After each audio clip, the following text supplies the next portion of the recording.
Hello everybody, welcome to Gregsbeerreviews today. Let's take a walk and go see what's in the fridge today.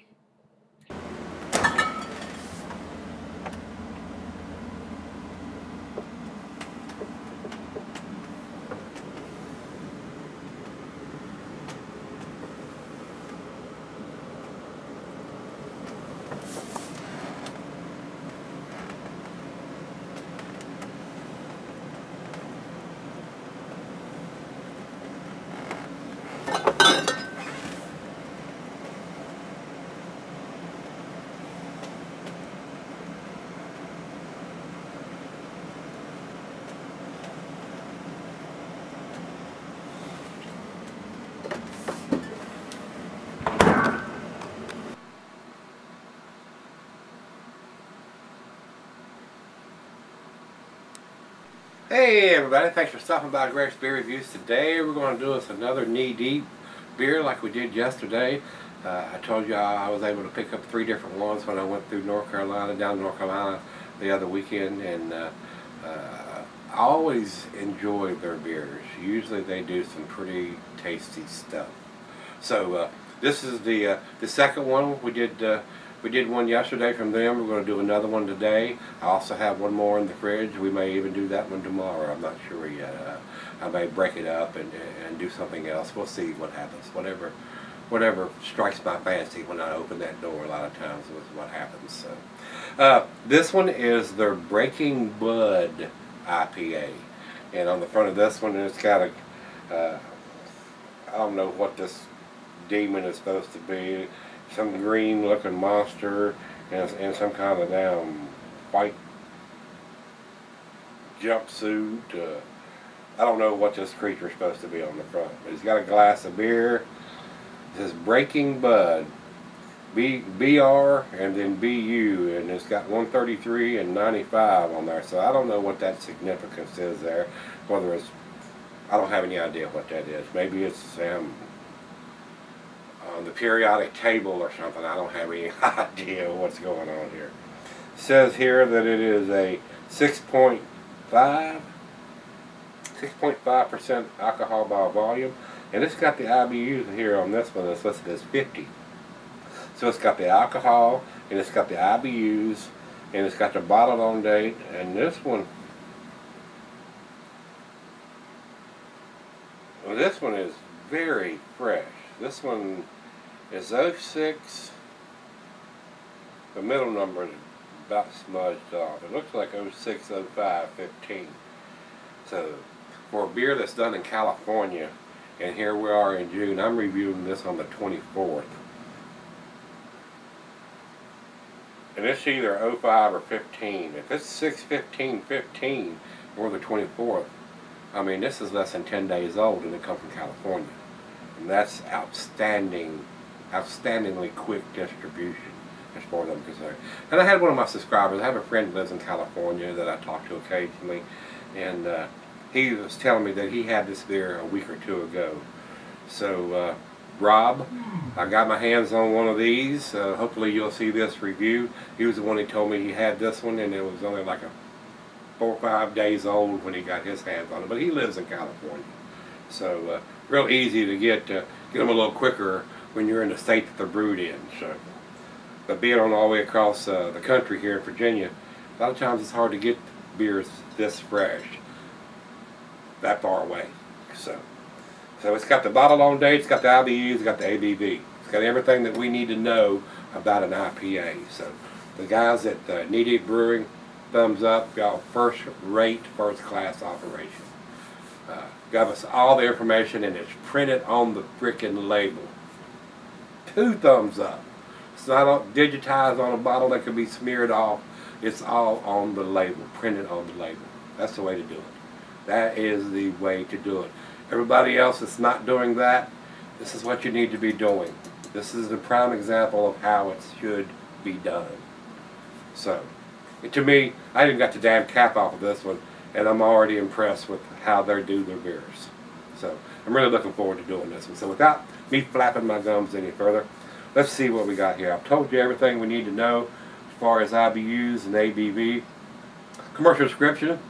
It says here draft only, so evidently this is an old description. Old school meets new school in this fresh approach to the classic IPAs at 50 IBUs and 6.7% ABV it's got here, but it's 6.5 there, and that's what it's got in the upper part here. So evidently the draft is just a little stronger. I don't know why that is. I have no reason, unless I've done this before, and you know, a lot of times it varies a little bit from batch to batch. Breaking Bud features the restrained bitterness and alcohol of the classic IPA with a newer tropical fruit flavor and aromas of mosaic hops. Also in the hop mix are Simcoe, one of my favorites, and CTZ. That's probably a new proprietary type hop that hasn't been named yet, or if it is, I've not seen it. Creating layers of mango, passion fruit, pine, and dank.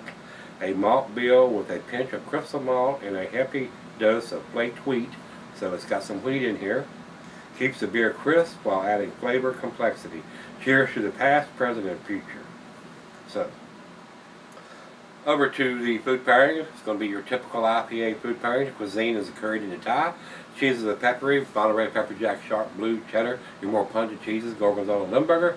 And the meat for this is going to be fish, shellfish, poultry, salmon, and I'm going to add grilled meat like I always do, because I love stuff off the grill with a nice tasty IPA. Glass right pint back in a tumbler mug, Steiner Seidel.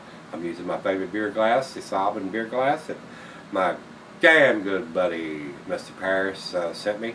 Haven't heard from him in a while. I hope he's doing okay. So Parrish, if you see this, give me a shout. Let me know how you doing, buddy. Says it's not recommended for extended cellaring, just like all IPAs. Drink them as fresh as you can get your grubby little hands on them like I do. I don't cellar these beers. The only way I'm going to find an old one that I've had for a while, if it gets pushed back in the back of the fridge and gets covered up and I don't remember or I don't see it being back there. I usually try to do these pretty damn quick, within a week or two of getting my hands on them. So, I don't think there's anything else we need to talk about, so let's get this thing in the glass. Yeah!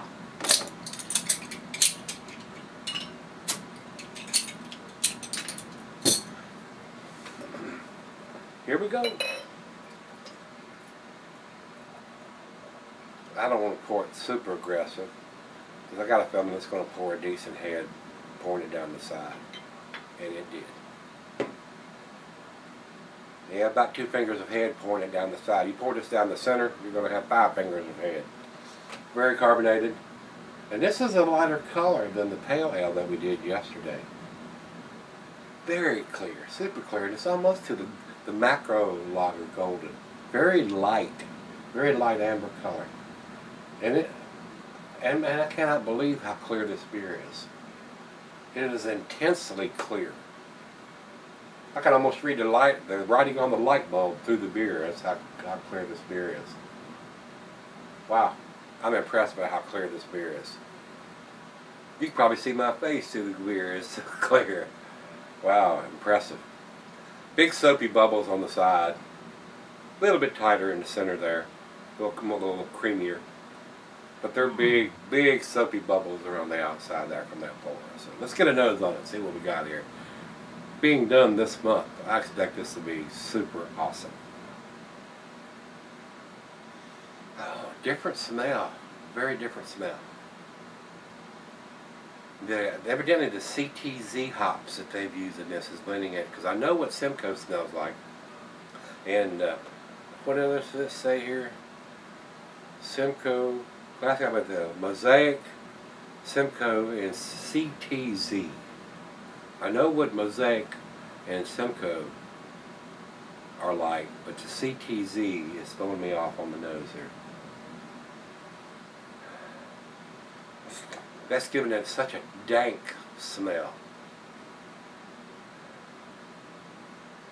Citrusiness there, but the CTZ hops are throwing me for a loop here. It's almost got like it's got a peppery smell to me. I am getting some floral hops there, but very unlike a typical Simcoe hops.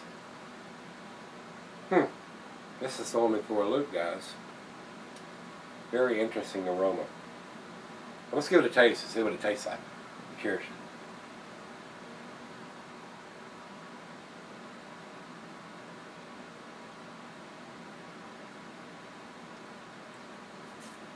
Wow, that is so easy drinking, especially since it's only 50 IBUs. I mean, a lot of these IPAs are 60, 70, and some of the double IPAs are 80, 90, and 100 and above. Very easy drinking.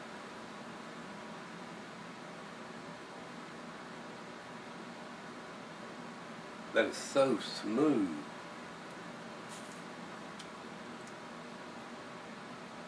That's almost unheard of smooth for an IPA.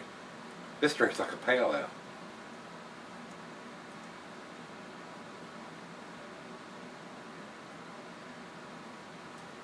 Matter of fact, the pale ale that we did yesterday was 7%, and this is only 6.5%. Yesterday's was 45 IBUs. This is 50, so they're very similar there. A little bit more IBUs, a little lower ABV. Not getting any alcohol taste at all. 6.5%. And that hop combination is very unique to me.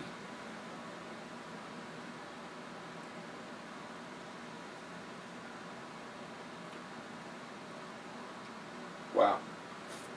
Almost it's like it's got a lemon zest or lime zest or something in there.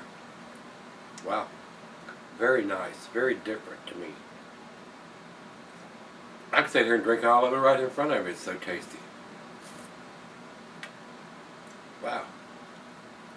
Kind of blown away by this. I was expecting a different aroma. I was expecting a little different taste than what I'm getting, but what I am getting is pretty pleasant. A nice, different, unique style in the IPA to me. Well, let me pour her a glass and sip on it for a few more minutes. If I can keep my nose and tongue out of it, it might only last about another 10 minutes the way I'm drinking it.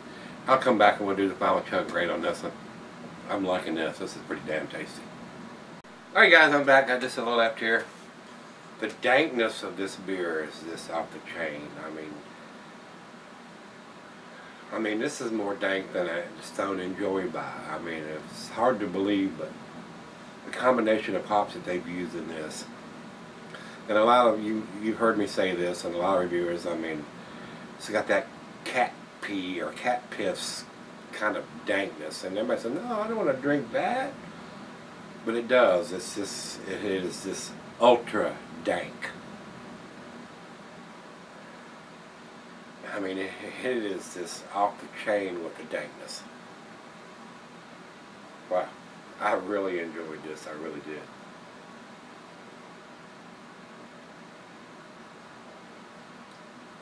It still has your typical IPA qualities with the pine and the grapefruit and the pineapple. Some tropical fruit notes in there, but the dankness of this beer is just, it's there. Final chug.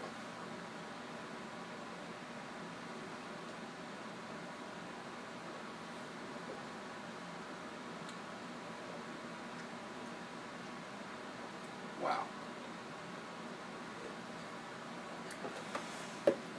That's delicious. That really is. Guys, to me, all the information's on the bottle. Was not expecting what I got from this beer as far as being an IPA. It's a West Coast style, but it's not your typical West Coast style. The dankness to me is just incredible on this beer. I don't know how. I guess the hop combination with the Mosaic and the Simcoe and the CTZ hops really produce something a little different as far as your typical IPA. And with only 50 IBUs, it's not ultra bitter or super bitter. It's very drinkable. It's very easy drinking. It's only 6.5% ABV.